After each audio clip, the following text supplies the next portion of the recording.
Welcome to our few moments together on the Parsha. This week, Shabbos Parsha is Parshas Shemini.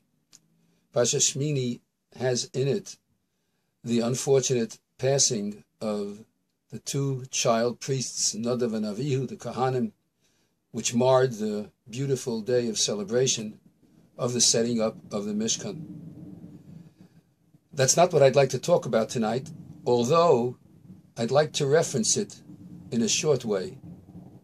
I'm speaking to you tonight on Wednesday night, which, according to many of the Jewish people, is a night that is the beginning of what is known as Yom HaShoah, the day of the remembrance of the Holocaust. Now, the truth of the matter is, the Orthodox Jewish community always fasts on Tisha B'Av and remembers not only the most recent Holocaust against our people and the destruction of 1/3 of our nation, but we remember all the past events that took place in which the destruction of the Jews was the goal of the nation state that at that time was persecuting them. Of course, all of them have disappeared from the pageantry of history. We Jews are still strong and we remain.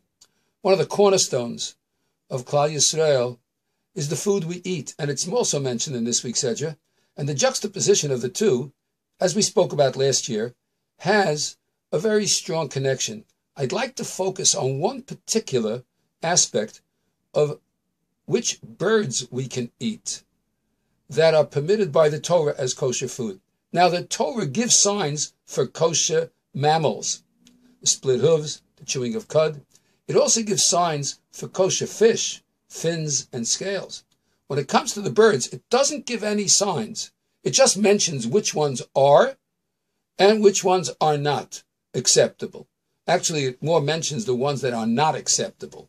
And from that, we can deduce which ones are. The Gemara in Chulin does discuss various signs that are common amongst those birds that are not acceptable. But even those common grounds are not enough to say that if a bird doesn't have those things, it automatically is acceptable.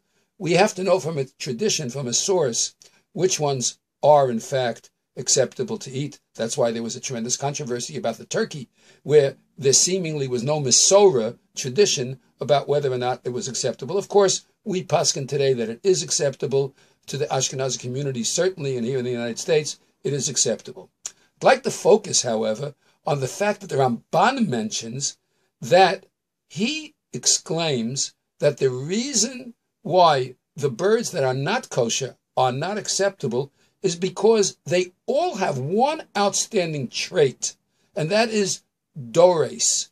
They all trample on the prey, on their food, and only then eat it. All the non-kosher birds do this, and he says that they have this certain type of achzoriot and chamimus. They have this heat in them, this cruelty in them, and that's why they're basically unacceptable. In his own words, what he says is that he doesn't want these achzorios to be nisunos balev. The Torah didn't want that we should get into our heart and imbibe and eat from these birds and take from them and imbibe and ingest into ourselves and maybe make it part of ourselves, the cruelty of these particular birds. So the Ramban seems to say that the symbolic representation of their cruelty is something we must avoid, and that's why we're not allowed to eat it. But there's one particular bird that really is a question. In Perik Yud Aleph, in Shemini, in Pasuk Yud Tes, it mentions HaChasida, the Chasida, which is not a kosher animal, not a kosher bird. And Rashi, when talking about the Chasida, he says, why is it called a Chasida? She'ose Chasidus im Chavroseha. It does kindness with its friends. It brings them food. Maybe it's a pelican that has a large beak and is able to provide food for others. And it's Ose Chesed im Chavroseha. It does kindness. Some say it's a stork. Some say it's a pelican. It's irrelevant. The point is, it does kindness with its friends. But if the Ramban is correct, and the reason that these birds are not acceptable is because they're so cruel, Why is the Hasidah not acceptable? After all, the Hasidah was kind to his friends. It brought food and provided them with mizonos, so it must be a kind bird. The Chidushei Harim says a beautiful idea. Notice that Rashi says, Oseh chesed im chavroseha. It does kindness with its own type, with her own friends, but not with any others. A Jew has to be someone who, when they eat, they have to realize that the kindness they have to share is not only with those who are immediately their friends, the Jewish people in general.